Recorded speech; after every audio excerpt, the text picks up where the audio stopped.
So, a pretty good episode of Raw, I would say, at least compared to what we've had in the past month and a half. So, let me just review this for you guys.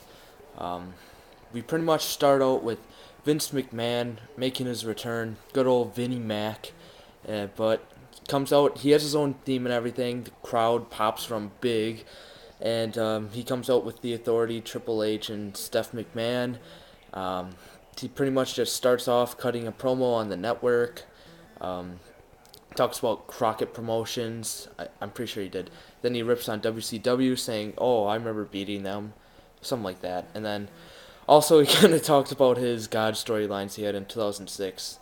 Just pretty much talk about what you all can see on the network, which is hashtag free free free for this month. I mean, I think if you tweet with hashtag free free free, you have a chance to win some shit. So I've been doing that. I don't care if I win anything. I know a lot of other people have. So Vince does that.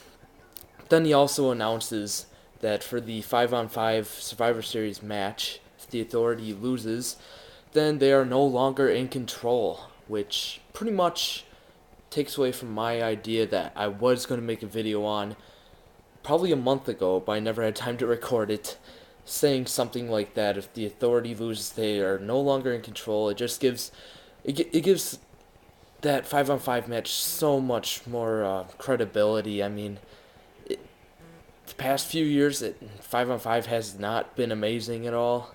So this gives it a major push as the main storyline in WWE right now. Um, and obviously Cena was not on this episode, so I don't know where they're going with Cena Lesnar. But from this episode, it definitely looked like the 5-on-5 match is the number one storyline going on right now. So Vince makes that announcement and pretty much just ends the segment. So then, actually, no, that did not end the segment. Dean Ambrose came out. He didn't really do much interaction with them. I think he shook hands with Mr. McMahon as McMahon was leaving. Ambrose was coming in, and then I think it cuts to commercial, and Cesaro's in the ring against him. Uh, Decent match, not too great, but Cesaro did get busted open at some point. I saw him tweet that he needed 5 stitches, which is cool. And plus, he has his balded head now, so it was pretty noticeable. And then it was just random, like one of the Wyatt vignettes when he just yells certain shit. Though one of those came on, and then it went right to commercial, so that didn't make sense. And then he comes back from commercial. He's just sitting in his rocking chair on the stage, so I don't really get that. I guess he did something on the app, maybe. Yeah, and then after the match, after Ambrose beats Cesaro, then they do that again, right? Like when they did with the commercial, how he does the random yell. Uh, yeah, you guys know what the production looks like, and the rocking chair's just on the stage, no Wyatt, so that ends that segment. After this, we get a typical Raw match. Jimmy Uso versus The Miz, and Miz Dow was really great during this match. I believe Jay Uso and Miz Dow had their own interpretation of the match from in the ring to outside the ring, since both their partners were wrestling in there, and that was really entertaining. Miz Dow was definitely one of my favorite characters going on right now, and yeah, eventually Miz wins, so not really too much there. Um, Next is, for some reason, Sheamus versus Tyson Kidd. Actually, right now I should be watching Sheamus versus Rusev, which is going on right after Raw, which is right now. But for some reason, both Sheamus and Rusev get double booked. I don't get it. But Sheamus versus Tyson Kidd, it really wasn't that fun. Anything important at all would just be that Tyson Kidd won by countout. Then scumbag Sheamus comes in, just bro kicks Tyson Kidd at the end of the match, and leaves. So this at the top of the first hour. Ziggler comes out, does his entrance. Authority then announces that it will be Kane, Seth, and Randy Orton that are part of Team Authority so far, and On the spots, just randomly on the spot, Triple H makes Ziggler versus Seth Rollins for the Intercontinental title. And then I think during this match, Orton comes in out of nowhere and RKO's Seth Rollins. So you got that. I don't even think the bell was ever rung, so uh, I don't know how, no contest or something, maybe. But then it's announced Rollins versus Orton will be later by Triple H. So yeah, you have that. After that, Titus cuts a promo. Ryback pretty much just reminding you that he's there. They have a match. Ryback easily wins. Not too much to that. I really like Ryback. I hope he gets a fair chance now that he's back. That he's a face, and hopefully they just don't ruin him. Just adds more to the show. After this, it's the dreaded Big Show versus Mark Henry match. Oh my god. I remember 2011 when Henry was getting his push. He just killed Big Show at some point, and uh, bad memories. They had terrible matches. Um, this match was exactly like that. It was not that good. Mark Henry gets disqualified after he hits Big Show with the steel steps, I believe. Yeah, I'm pretty sure that's what it was. So Mark Henry just still doing heel things.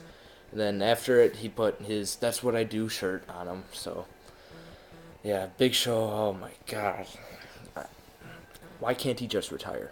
Seriously.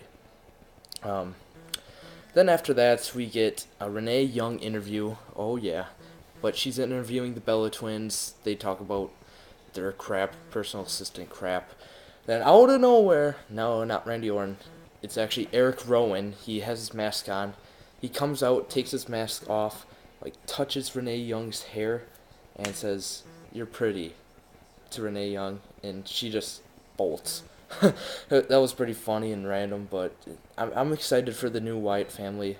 Uh, just seems like they'll be a lot different, a lot better. So yeah. Next up, you get AJ Lee on commentary. You get Nikki Bella versus Emma. It's obviously a Nikki squash match. And after the match, Nikki tells Bree to go slap uh, AJ, which she does. AJ gets pissed off, runs at Nikki, and yeah, Nikki just bolts out of there.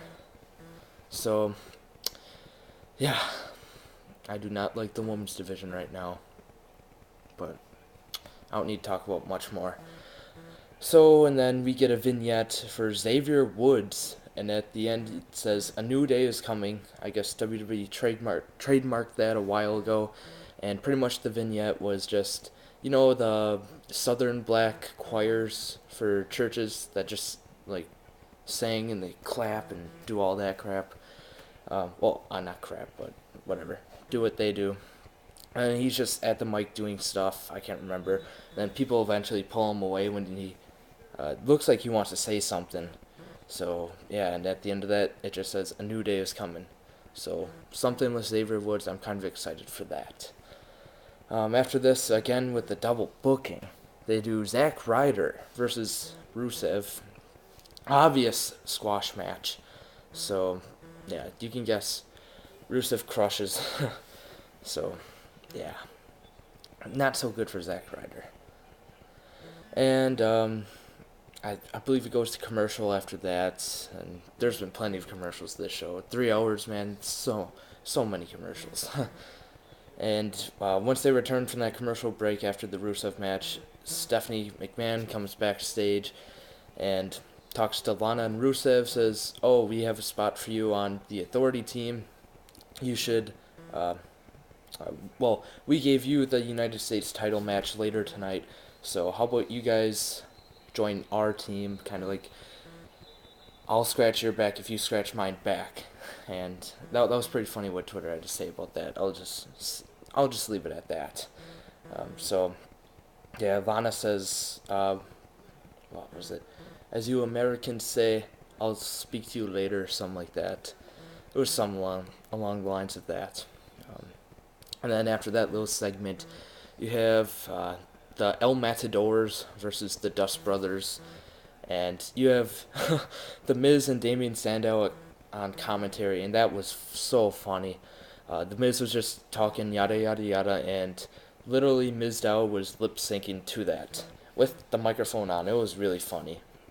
And then pretty sure the Matadors win over the Dust Brothers, non-title match, so no change. Just kind of, I guess that match was just there, just to fill. But then we finally get to the main event: Seth Rollins versus Randy Orton. By the way, Randy Orton, man, just on a roll right now. I mean, with the RKO vines, that plus, I mean, his character's just gotten a lot more interesting lately. It's exciting to see where he's going with this. But I actually missed most of this match, like the actual match part. I saw the ending though.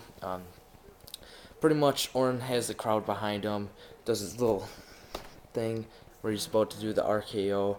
He goes up for the RKO, and then Rollins like reverses into a pin somehow, pins him clean. Seth Rollins beat Randy Orton clean. Just think of that 3 years ago if you heard that. So, yeah, he wins. Randy Orton, I believe, yeah, after the match, Randy Orton, um, the understanding was that they'll have this match, and then just to see who's the better one, then they'll get along together and fight on the same team with the Authority.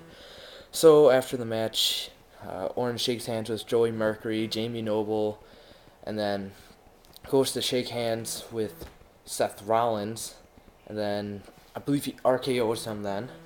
So then that's pretty much his full face turn, I believe. So, I mean, he has the crowd behind him still. And then after that, just a big brawl between the Authority and Randy Orton. Seth Rollins freaking curb stomps his head on the table. After that, Orton is busted open. I mean, a little bit more than freaking Cesaro was earlier. And then even after that, Triple H is like, "You guys finish him." And then Triple H walks away. He didn't really want to see it like that, so they eventually Rollins jumps off of the announce table and curb stomps Randy Orton's head on the steel steps. So it might look like Orton might be out next week. We don't know yet, but that's what it's looking like storyline wise. It'll be nice to see all the sympathy Randy Orton's getting, because his character is on fire right now. I mean, with the pop culture and turning face and everything, and then plus the storyline, you got to give credit to Seth Rollins. He is the freaking man right now as a heel. It's kind of that cowardly heel. He gets that heat. A lot of people hate him, so he's playing his part well. Orton's starting to play his part well. I mean, this is going to be a pretty good storyline if WWE does not screw it up, especially by putting Mark Henry on one team and Big Show on the other. Keep that away from the fucking 5-on-5 match. We want this shit to be good. So, yeah, pretty solid Raw. You had the good start with Vince McMahon coming out, and then you had the really good ending with Randy Orton going crazy, same with the Authority going crazy. So, overall, I thought it was a really solid Raw. Let me know what you guys think. So, yeah, if you guys want me to keep doing Raw reviews, that'd be great. Let me know if you hate it or love it. I don't care as long as someone actually watches this. So, yeah, if you haven't, subscribe, and I'll see you guys later.